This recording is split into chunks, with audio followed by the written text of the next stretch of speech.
Happy birthday, Djordice. Happy birthday to you. It's already been a year. Also, I'm crowdfunding Djordice. There's a new Jams of the Timescape. Prose is soon going to crowdfunding, and 2 big adventures released. 3, actually. I'm John Denor, and this is Goblin Points.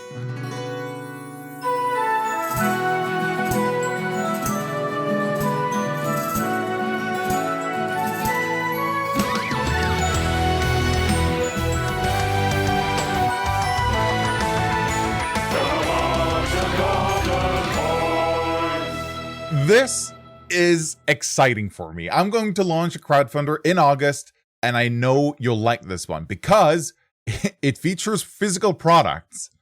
While 2d10 is nice dice math, it's an inferior rolling experience to d20s. We all know this.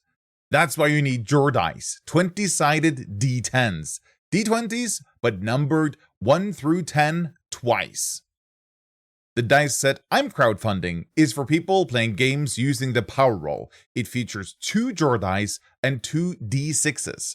The d6s are numbered 1 through 6, as usual, but also markings for d3 results, making them combined d3s and d6s.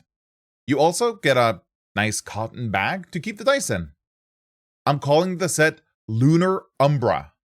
It's my name for the design. These are custom ordered and won't be available after the crowdfunder has completed, assuming it funds in the first place.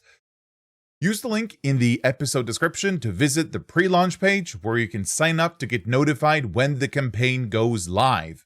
And, as an extra treat, if you're a paying patron, you're eligible for 1 set of the dice at a discounted price. So, check out the Lunar Umbra campaign on BackerKit. The Dice Society and I, we're so back. We've got another Jams of the Timescape going. And for Volume 3, the theme is 1 year of Draw Steel. So, unless you've been living under a rock, it's already been 1 year since Draw Steel released, and we're celebrating by running a jam on its birthday. For the next 2 weeks, anyone, including you, dear listener, is able to join and submit your idea for a Draw Steel supplement. It doesn't have to be perfect, and it doesn't have to be polished. It just has to be created with joy. In this jam, we're not setting any restrictions on what kind of supplement it should be. It could be a kit, an ancestry, a combat scenario, or a group of NPCs. I don't know. Just make it fit the theme in some way, and you're golden. Join the jam on itch to be able to submit, and swing by the Discord server to have fun creating with other creative people in the community. We encourage collaboration, and people in the Discord are very open to help and provide feedback. Join us, have fun, and celebrate a year of drawing steel. Prose has been getting some major changes since the last playtest. In addition to the changes in the travel rules I covered in last month's news episode, there have also been major changes to how characters work. Characters now start with their characteristics at +2, +1, and 0, or they can choose an alternate set of +2, +2, and -1. This makes it easier to roll above tier 1. A lot of the issues people had with the previous playtest basically boiled down to rolling too low too often. Having crows rolling higher will hopefully alleviate some of those issues. Skills are also gone from the game now, and they've been replaced by expertises. Now, the expertises are all named the same as the skills were, but they function differently. Instead of providing a bonus to the roll, they now increase the outcome of a power roll by a tier.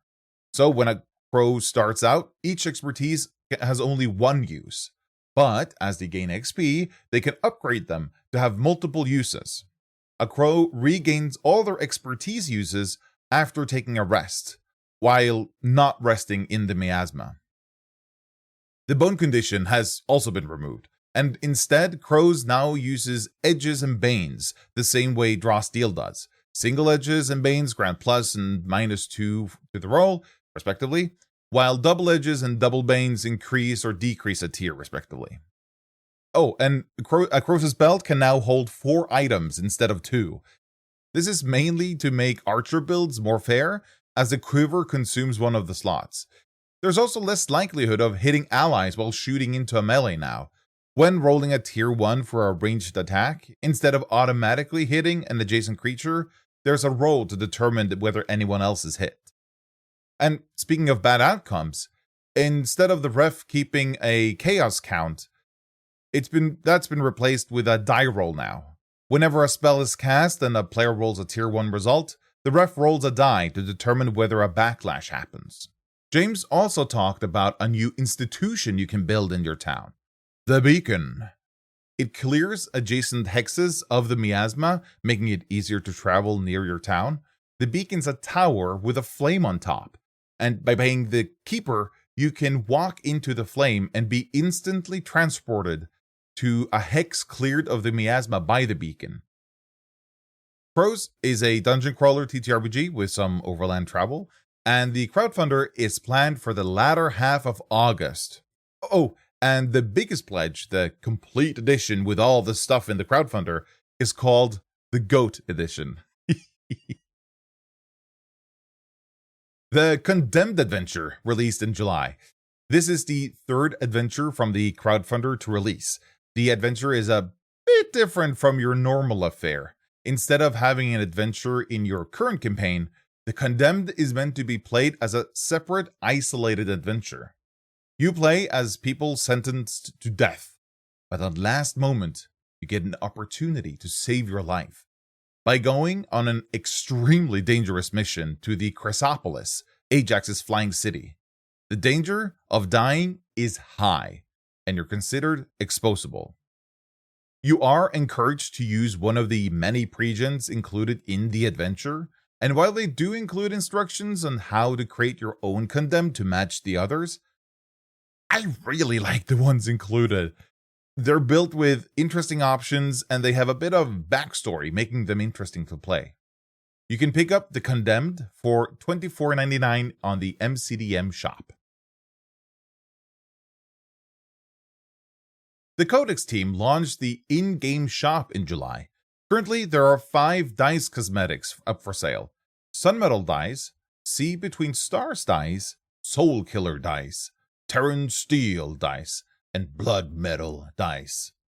In addition to each having their own visual style, they also come with visual effects and their own sound when rolling the dice. They do actually look quite nice. These cosmetics are intended to be a way to supplement development costs. Instead of locking game content behind a paywall, as it were, the hope is that the sales of the Codex combined with the sales of cosmetics is enough to support most of the development of the Codex. Along with the dice, the Codex developers also announced you're now able to mark modules as premium. That means that they're not available to everyone, and modules authors can lock the module behind a key they then distribute to buyers of the module. And finally, it looks like they're working on a web interface for the Codex. The site doesn't have any features at the moment, and looks to be mostly a shell, but the menu options already added hints at a complete web solution that integrates with the Codex directly. Spencer Hibnick, aka Pesto Enthusiast, has released the 2nd volume in their Reinforcement series. These volumes aim to bring first echelon monster bands to higher echelons of play, and this time it's the humans getting a level, echelon up. Reinforcement Humans brings 14 new human stat blocks for 2nd echelon, all themed around watch positions. In addition to the stat blocks, there are also new malice features to go along with the echeloned up humans.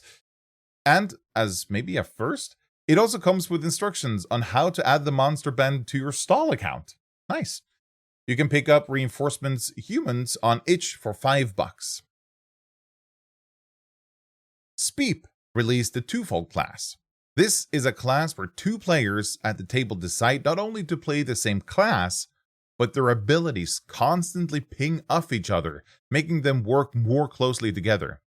I recently released an interview with Speep where he talks about the class and how it functions at the table, and he's very open about the fact that it might not be for everyone. It does require the two players to actively strategize together and almost constantly work together to be effective in combat. But if you are one of those players, this class will be awesome. You can pick up the Twofold for $20 on itch. Paul Ligorsky, also known as Heart of Arcana, just released Cave of Amber Tears. Paul crowdfunded the adventure last fall, and it's finally released for anyone to pick up. Cave of Amber Tears takes place in a Norse-inspired setting and features elves, undead, and larger beasties. It's designed for first-level heroes and grants 10 to 13 victories. There are more than 20 new monsters, new complications, and new treasure.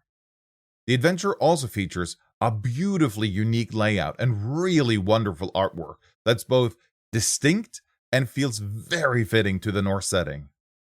If you're quick, you can pick up Cave of Amber Tears at a 40% discount at $9.59 on itch. Books has released Keep on the Road to War, an adventure by Leo Hajnovsky. The adventure is inspired by the Red Hand of Doom and tasks the heroes with protecting the town of Omen's Ferry. The adventure is designed for third-level heroes and award enough victories for them to level up. The adventure is set in Orton and brings details to Western Vesloria. You can pick up the Keep on the Road to War for $16 on itch. Chris Rendon has published The Violet Heart, a quest for first-level heroes granting 9 victories in total. That's a big quest. The adventure have the heroes come in the town of Turn's defense as a group of psionic kobolds try to raise it. In the aftermath, it's noticed that someone has disappeared during the attack, and the heroes now need to figure out what's going on. You can pick up The Violet Heart for $12 on itch. Font of Victory released Nightmare Scenario, a dream-themed supplement for Drawsteel. Nightmare Scenario was successfully funded back in January. The supplement includes 10 new monsters, a new ancestry, a new domain, treasure, titles, dynamic terrain, and dynamic arenas. In addition to the PDF, it also comes with tokens to use in a VTT and a Forged Steel sourcebook. You can pick up Nightmare Scenario for $15 on itch.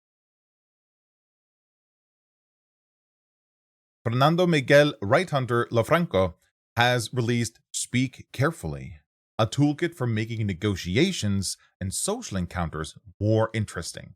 It includes curveballs to create unexpected twists, diplomatic styles to create varied negotiations, negotiation tactics for NPCs, pre-gen negotiators, and new treasures, titles, perks, and downtime projects. You can pick up Speak Carefully for $15 on RPG Trader. And now, some rapid-fire updates from the community. Adamant Ace released a preview of their upcoming Magus class. Magus class? I don't know. One of those two. DM Hub released a new wall feature in the Codex, making it easier to create thick walls with abilities and for creatures to climb on. Frederica Tether has been releasing a lot of good Becoming a Better Director videos this month. Check them out. Joshua A. Brooks launched their campaign for the Bravo class. Kerpow published a video about Drawn Armory, a tool they've made for Drawsteel encounters. Cormail has announced the launch of their crowdfunder for Whispers of Darkness and Power, a supplement to bring corruption to your campaign. The 1.1 release of the Drawsteel Foundry system is out. Minhajul Hawk published a video showing off a prototype for their video game using Drawsteel rules.